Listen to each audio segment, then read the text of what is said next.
Hi friends! This is DaintyTank. Thank you for joining me. Welcome back to Fatal 12. This is part 17 in our series, and it's also Pride Month. Woo! I hope you're enjoying this. I am, and it's about to get interesting. I can just tell, because we last time saw the elimination of basically Yu's new family, and then a break in how it looks like he perceives himself. There seems to be a change. We'll see how this goes. I think it's going to be terrible, and I love it. At least terribly messy. And speaking of messy things, subscribe so you can come and hang out. Tell people about me. Hey, I know this person. It's a dainty of the tank. It's the daintiest tank.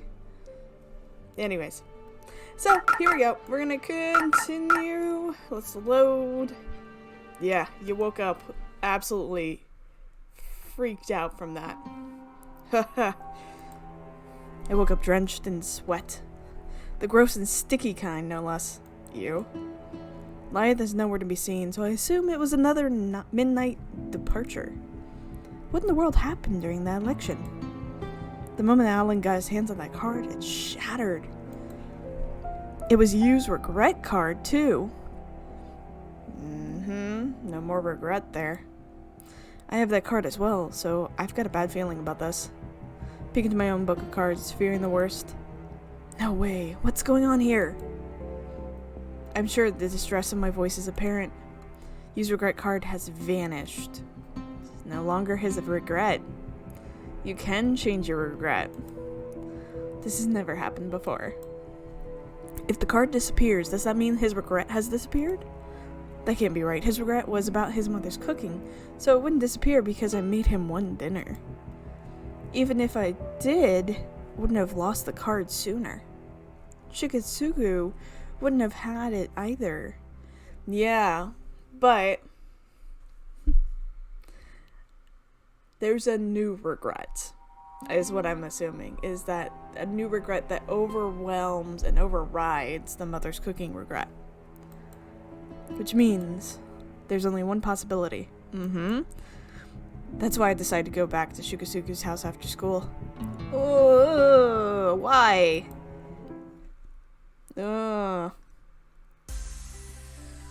Okay. School itself has started to get busy thanks to cultural festival preparations. My class got started pretty late comparatively, so the people in charge were running around during lunch to get things set up. Much as I think that they should have gotten it all sorted out earlier, I'm in no position to comment when I'm doing the bare minimum to help. I would be willing to help out if they asked, but they're making it pretty clear that they want to handle things themselves. Which is cool, because you kinda have other things to do, my dear. Nope. And I get why. It's nice when you and a group of friends pull stuff like that together. Naomi's class is probably doing much better than ours in that regard. Well, let's grab some grub. Not care in the world, huh? It's awkward to sit in here right now, so let's make our way to the rooftop. Whoa, hey, watch what you're saying. Why should I? They're the ones who turned down Mao's offer to help because of our being around her. Oh, really? Hold on. No worries, it makes life easier for me. Something tells me that Maharu is a little bit annoyed. Most likely because it's easy to guess how they treated Mao when she offered for help. No, why are these the outcasts? Like, really? Besides, they're the ones that sorted our shifts out for us. Might as well thank them, really. Well, so long as you're fine with it, let's get going. I nod and follow along behind them. Chow time! All three of us enjoy lunch on the rooftop as usual. Times like this are when I can relax the most.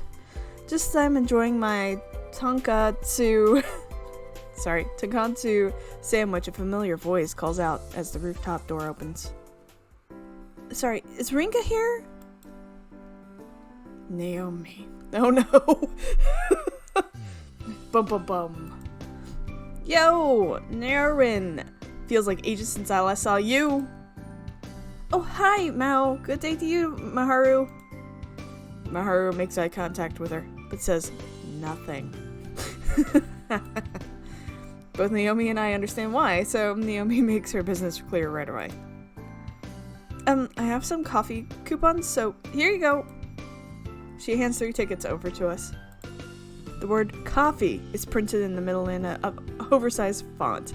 Beneath it says Amici Girls University High School Cultural Festival. Our class caught the principal's eye, so now they'll be selling these tickets at the reception. I got some spare ones, so I wanted to give them to you. Nice. Guess they're all out to attract as many people as they can. Plenty of classes barely put in any effort like ours, so all the work your class did could serve as a good PR for the school. That's a fair point. I'm really happy for you, honest. All that work paid off. We won't know that until the cultural festival starts. It's all thanks to you. Didn't expect to get so hooked once you started teaching me. So, Naren, you gonna do any cosplay?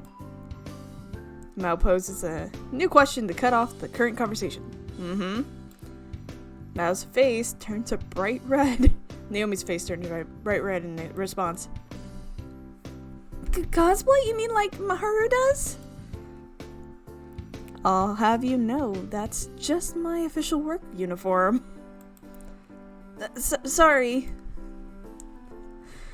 Someone did suggest we do that, but I'm sure it won't suit me. Man, have you ever heard of tropes? Literary tropes? I guess. Anyway, I'm looking forward to seeing you on the day.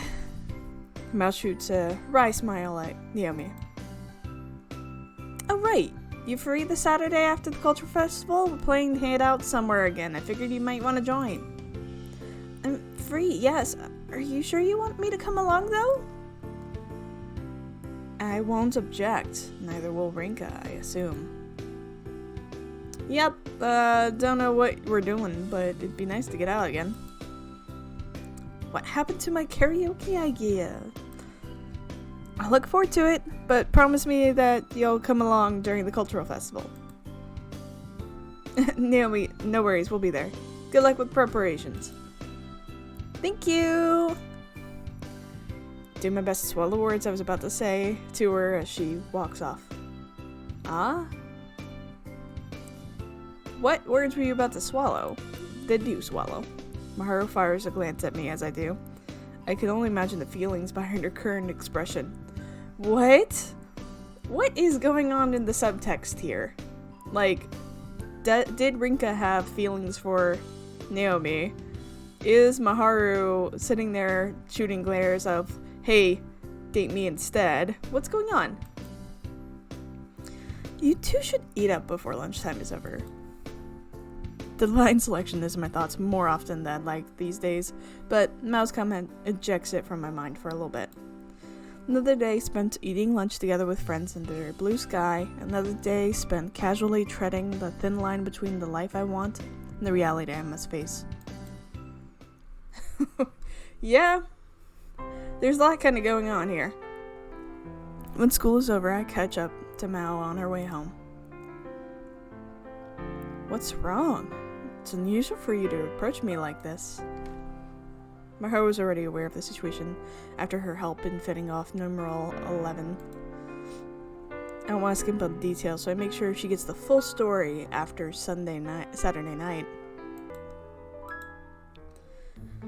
It's about what happened to that card last night. Sorry, I have a shift scheduled. As much as I'd like to discuss this over tea, I'm afraid I don't have the time. I know, so I'll be brief. You know the circumstances surrounding numeral 5, so 4. So I just want your take on the matter. Words. You said you had his regret card, didn't you? The same for numeral 12 chose last night. Assume yours disappeared as well? I nod, and then Maharu continues. We both offer our thoughts on why and how the card could disappear like that. Both of us seem to have the same idea too. Maharu tries to make her way to the station after that, but I stop her again. Something that's been nagging at me and I need to talk to her about it. That's not all though.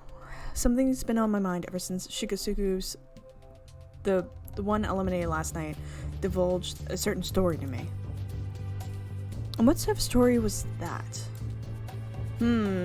One about how different people can share a connection? It got me thinking about how, despite all the people we met throughout our lives, we never had the right to force them into anything. This is about Naomi, I assume. What gave me away? This is you we're talking about. You're not sure if practically forcing Naomi to distance herself from divine selection was the right choice, are you? Let me make this clear. My opinion on the matter won't change. Allowing her to involve herself puts her into treacherous territory. Facts. But at the same time, Rinka, you're correct. It's not my place to dictate what you two decide. Let's not forget that we're both acting on our own volition. I'm perfectly content offering my life to you, much like how you get involved with participants you hardly know. Yeah, you're right. It's so obvious now that she mentions it. Everyone's acting of their own accord. Maharu cheated me out for it, but that never stopped me from getting involved with Kikyo, Sanya, Shigasugu, or you. I stuck by my choices. That being said, Naomi's got her hands full with the cultural festival. If you plan to discuss things with her, I suggest doing so afterwards. Facts. Yeah, I know. Thanks. Looks like Maharu knew exactly why I tried to stop Naomi, just as I figured. Might be the type of person to act before I think, but this time around, I knew it was best to do the opposite. After parting ways with Maharu, I end up near Shigasugu's house. Make sure to tell her I'd be doing so, to which she offered the warning. Just be careful. Numero 7. 4's regret card is gone. That much is a fact. I wasn't sure if I had it in me to elect you, but that's irrelevant now that I don't have all his cards. Time will come when I have to steel myself for the inevitable. I won't be able to keep myself safe should you end up gathering all my information either. So I make my way here to confirm whether or not our guess was correct. It isn't long before the reality of the matter will overturn that logic, however.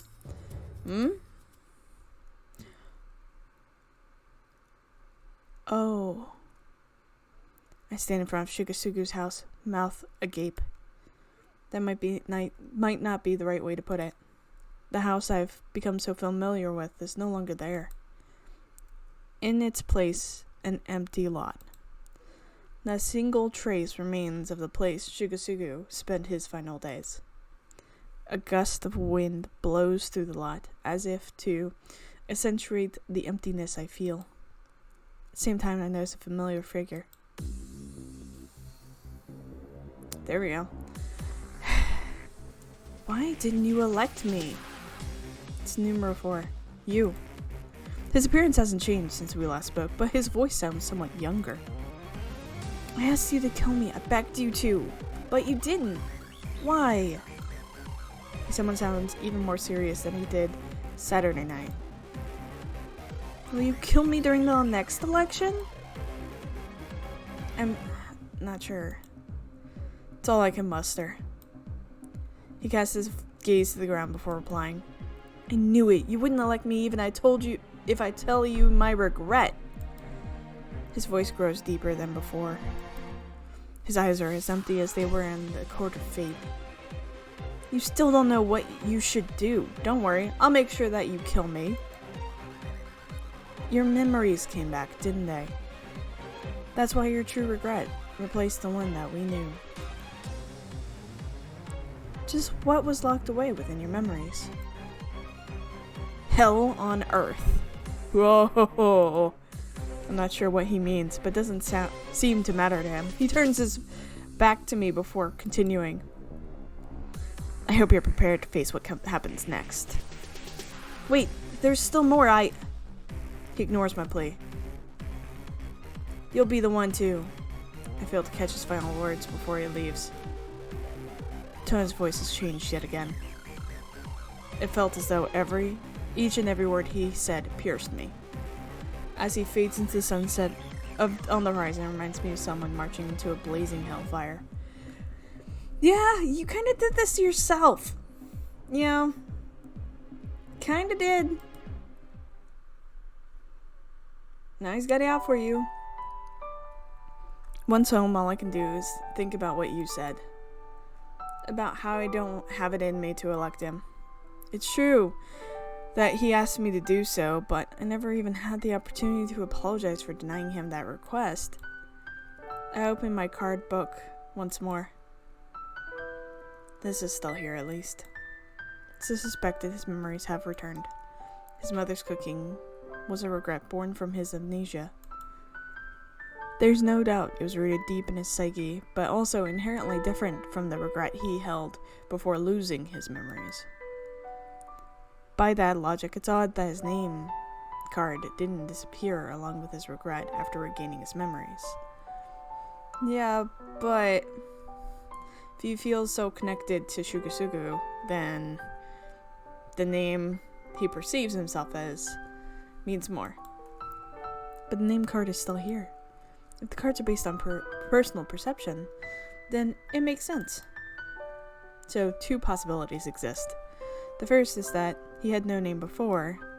The second is he doesn't consider his previous name to be his real one. I'm leaning towards that idea. Yeah. For example, he wants to distance himself from his previous self due to some bad experiences. Shugasugu conjectured that his skill in combat came from being in an environment that demanded it. If that's the case, then he's likely been through all sorts of things that a normal person like me can't even imagine. Facts. Maybe I was too cruel. I can understand why he'd want to be eliminated to avoid remembering what all he'd gone through. He's likely struggling with his past right now. My own hesitation has caused him to suffer. Kinda, yeah. Something I should have realized with ease, yet I unconsciously avoided it. Eliminating another is the same as killing them. I was simply too scared to shoulder that sin. I wonder what Naomi would say if she heard all this. What would I have done if she were here, if she shouldered that sin with me? You're very obsessed with Naomi. Do you have a crush on Naomi? Is this what this is? Things are different from before, though. I'm not sure how she'd react to me possibly eliminating someone. But she's probably going to be a target now. Yeah. There's no point in thinking about this. No one else can understand how I feel. Once again, I seal the cap on my emotions. I opt to run away, all the while overlooking the future in store for me.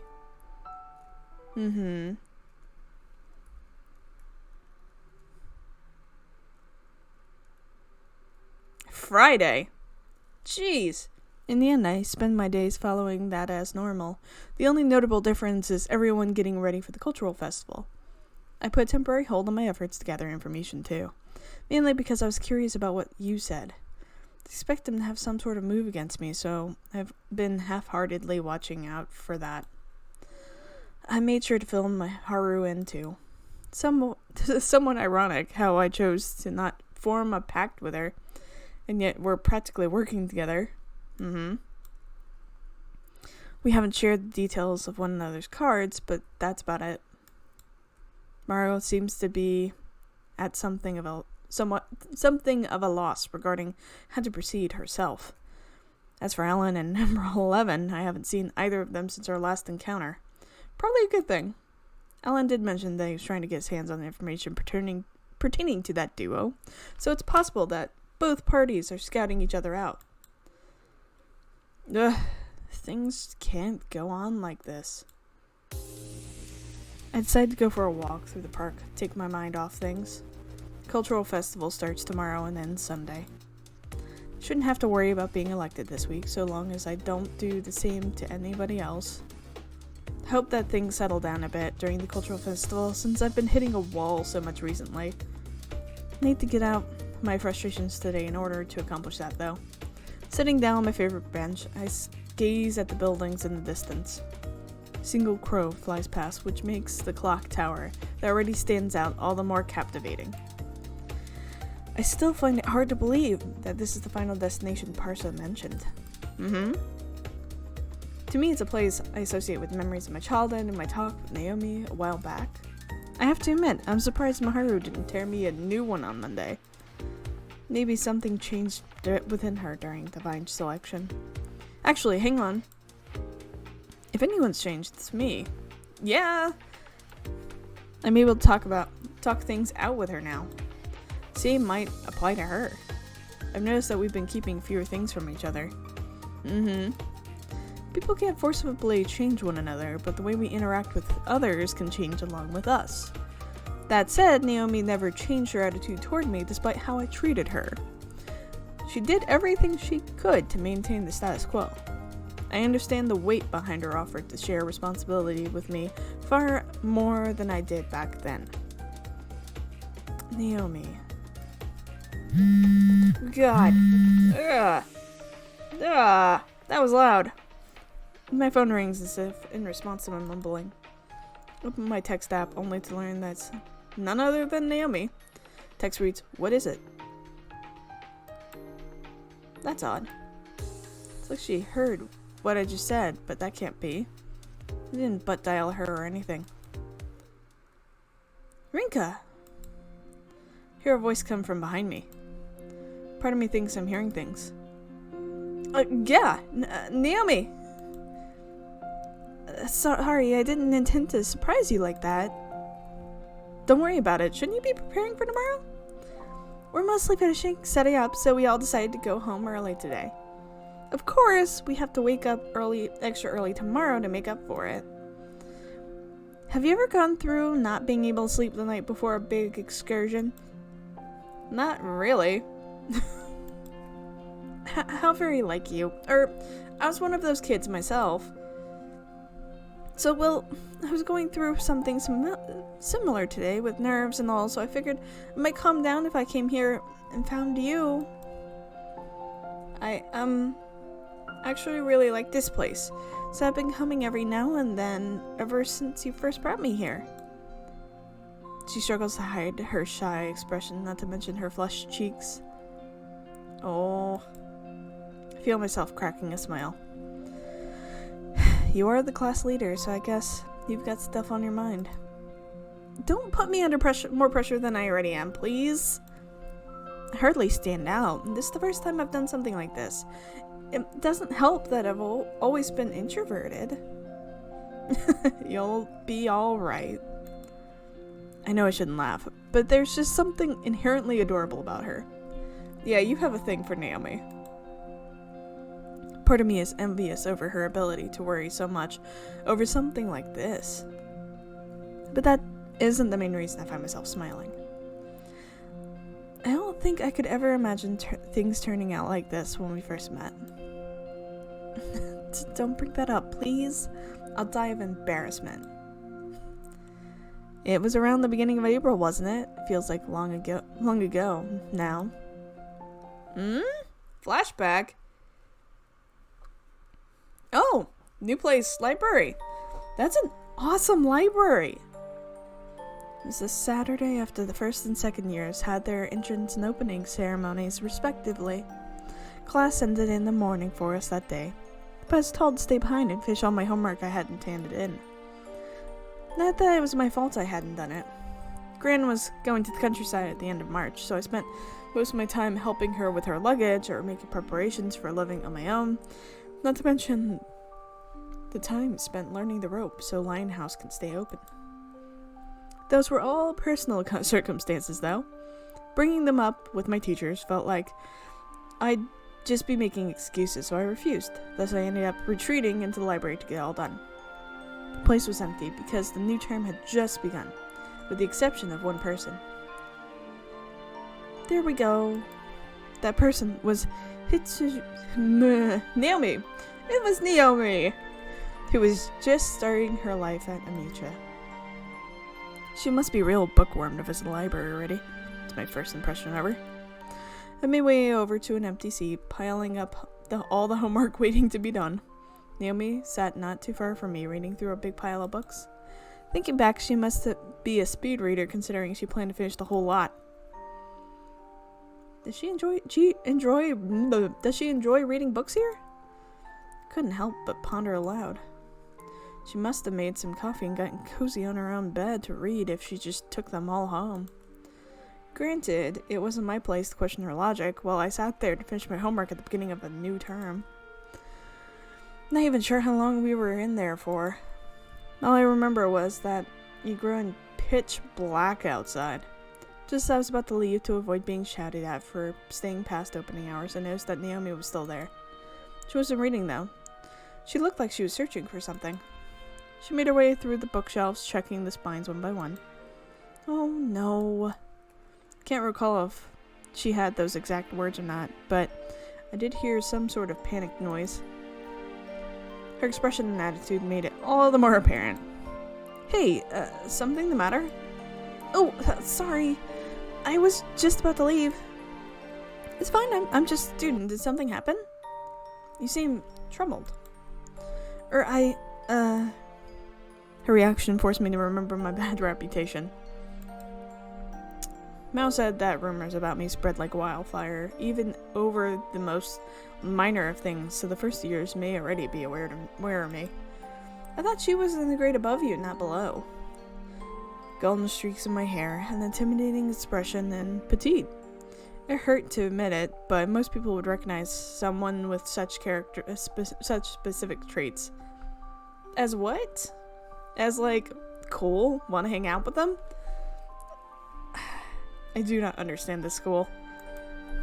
Judging by her demeanor, it's obvious that she's too scared to talk. Whatever. You're looking for something, right? Just tell me what it is, and I'll look around on my own. But...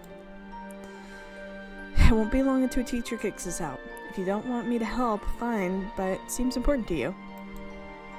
I have fond memories of how funny her reaction to that was. Her eyes darted all over as she struggled to find a reply. Eventually, she stared right at me before speaking up. I accidentally put my notebook on the shelf instead of a book. I was reading a book at the same time, so I didn't even notice when I did it. Take it you're the clumsy type? Apparently, she received the notebook from her mom as an enrollment gift. Losing it that fast might earn her a record or two. Probably get a prize and an ovation for the way she did so, too.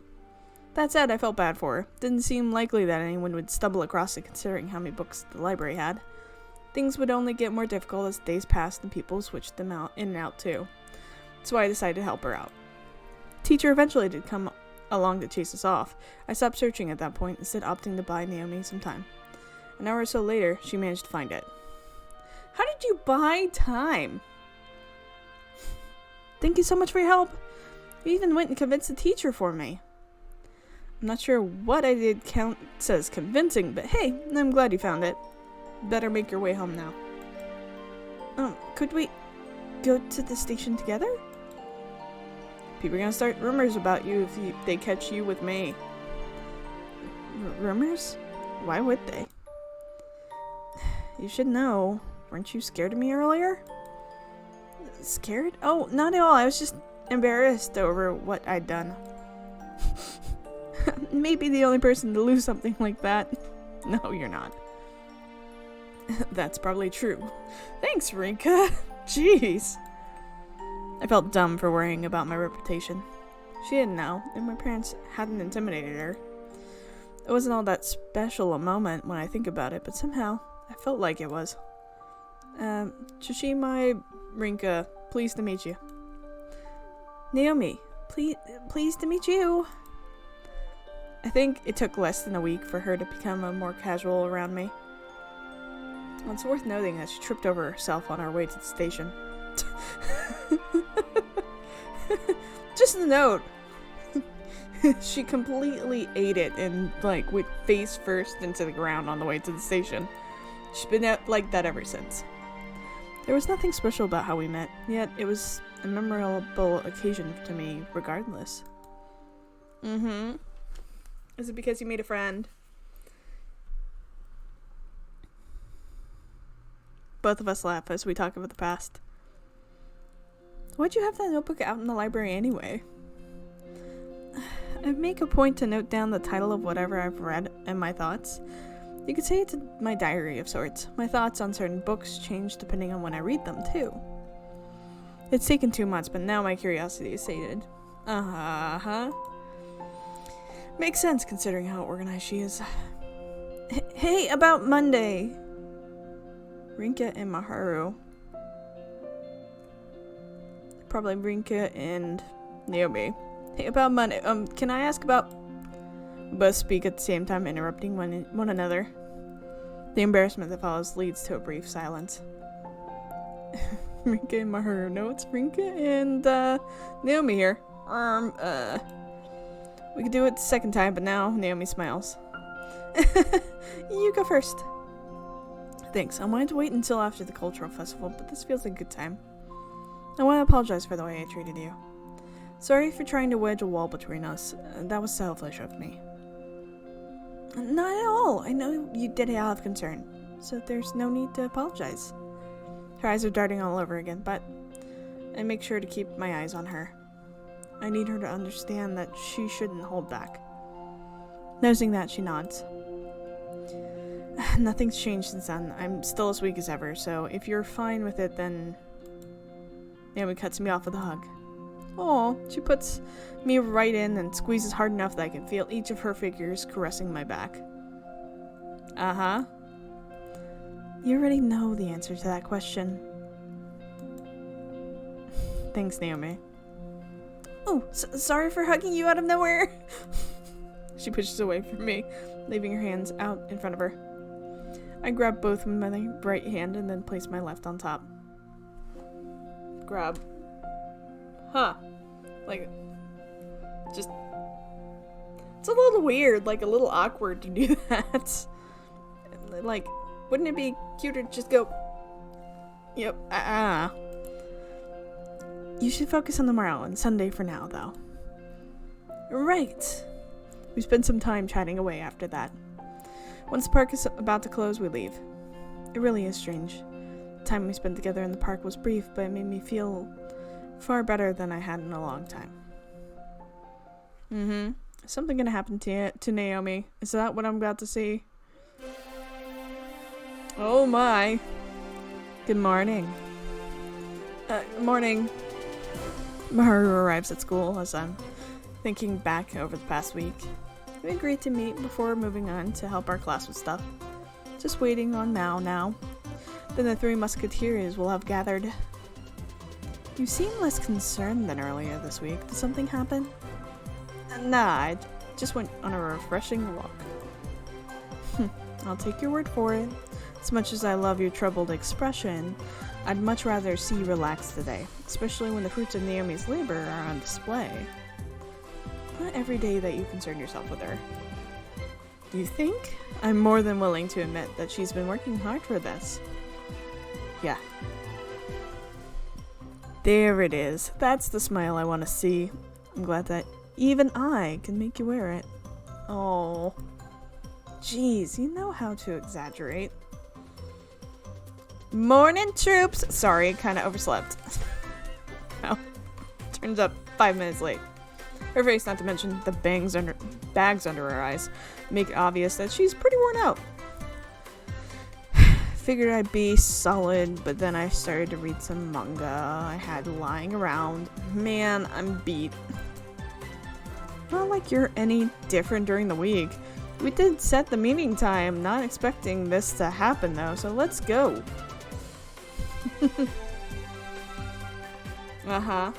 This is cute. Good job. I'm not sure my vocabulary can cover just how awful that was. They honestly thought making the room dark and putting a crystal in it would make it feel authentic. Let's not even mention how they literally just called it fortune teller. I won't blame them for throwing on some black coats, considering their budget, but there's something to be said about having us simply print out a customer's fortune and hand it to them. You're just spitting lots of venom today. Come on, I had some fun at least. Maharu was wrong though, it was very meh, to say the least. The fortune telling itself was done via PC program, bought by one of the girls familiar with that sort of stuff, so it wasn't bad. You put your date of birth and some other info in, and then it spit out the results based on based around horoscopes. It was our job to print and hand out said results to anybody who wanted them. She probably didn't get permission from the creator to use it for this, so the idea was a bit of a gray area. Then again, charging 100 yen per go probably tipped the scales. More importantly, now we get to actually enjoy the culture festival. If by enjoy you mean spend time in the library till noon before going home, then yes. Well, once we're done with Naomi's class, I mean. Relax, I'm doing the same, though hey, might as well get a look at what's going on elsewhere before that.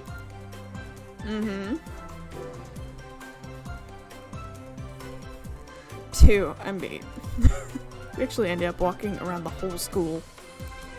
Mel doesn't have it in her to skip stuff she has no interest in, even if she sees that people put in effort into it. Not sure if I should praise her for that or not. We're used to her dragging us around like this since last year, so neither me nor Maharu are bothered. Not that we'd admit it to her, of course. We do skip out on the stuff going on in the auditorium and courtyard, so you could argue it was more of a case of self-gratification. There's still plenty to see and learn from going around and checking out different stuff, at least. Speaking of, there's one major thing I noticed while doing so. There are plenty of people carrying cups around, aren't they? Indeed. They even have plastic lids on them. Looks like letting people take their cups around campus was the right idea. They must be pretty busy. Hopefully it's all going well. Curious, are we? Guess it's time to begin our raid in her class then. Passed by it once already, so we knew which way to go. Quarters have been gradually filling up with people as the day drags on. We make our way through the crowd with one destination in mind. Aww. Ooh, they've got it all nice and fancy looking. First year classrooms are up on the 3rd floor, with Naomi's being at the end of the corridor. There seem to be a lot of customers too, possibly thanks to all the tickets they're selling at the reception area. The one door is being used as an entrance, with the other as an exit. A number of people are making their way out, plastic cups in hand. Feels similar to what you see at a big coffee shop chains. Granted, this is largely meant to be used as more of a rest area. You can see the dripping procedure as well, so I guess that's part of the experience? There's a nice fragrance making its way into the hallway. That's a good sign. It's probably one of the reasons why it's so busy. You normally don't get the chance to enjoy something like this at school. I split the tickets between the 3 of us before we make our way in. Where's Naomi? I don't see her anywhere. Let me ask. She approaches one of the girls at the door to ask. It seems like this is where you pay if you don't have a ticket. 200 yen a cup makes sense when you take the budget into account. Looks like she went out with some friends to stock up since they're running low. She just left, so it'll be a while before she comes back. Guess they got a lot more customers than expected. She must have this place under tight control. I'm impressed. Want to come back later? Nah, might as well stick around now that we're here. We can always come back again. Sounds good. My feet's been begging for a seat anyway. Maharu nods in agreement. We hand the tickets over and get some coffee.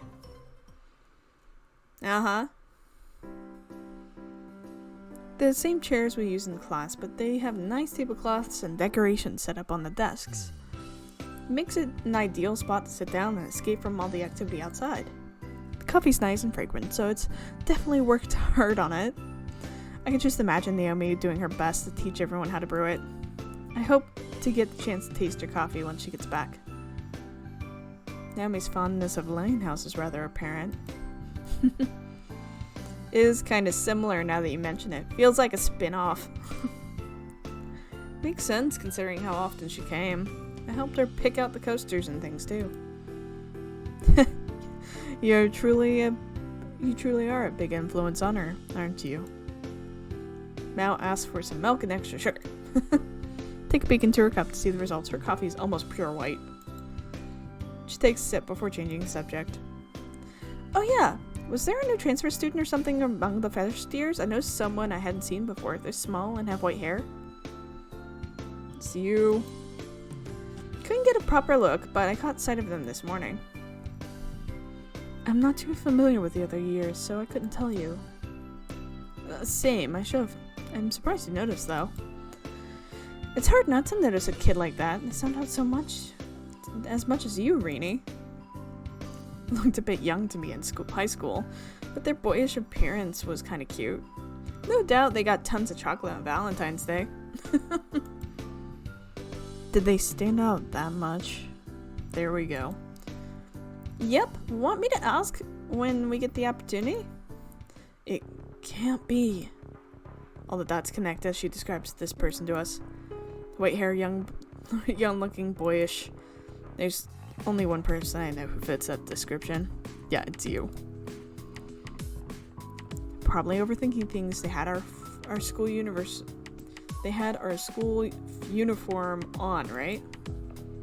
Yep, that's why I figured they were first year. Oh, hey, looks like they're back. A few girls make their way through the entrance holding large plastic bags. Naomi is nowhere to be seen, though. Mao heads to the back desk again. Apparently, she's talking to someone she knows. And what do you know? It's the transfer student we've been talking about. Wonder if something happened between them. No way. I shout my thoughts for all to hear. I'm not overthinking things. I can't figure out why, but I just know. Sorry, do me a favor and wait elsewhere. Rini, what's up? I make eye contact with Maharu. Looks like we're on the same page. I rush out of the classroom, leaving Maharu to deal with Mao. He's here. You's come to my school. Uh-huh. Yep. We're gonna pause here, because this is about to get intense. It really, really is interesting. I am very interested to see where this goes, but obviously he's been tracking to see what's going on with Rinka, and Rinka is kind of boring for the most part until suddenly she's just sitting there thinking about Naomi, says Naomi's name, and then has this whole conversation with Naomi. Of course he's gonna go after her. Ugh, anyways. I hope you've enjoyed this. I hope you're enjoying all of this series. Let me know your thoughts down below. Also share with your friends. Do the like and the subscribe and the buttons of the things and stuff. And, you know, we'll see what happens next time. I promise. It'll come out quick. We're kind of marching our way through the series really quickly. Alright, with that, I'll leave it here. I love you all. I'll see you next time. Bye!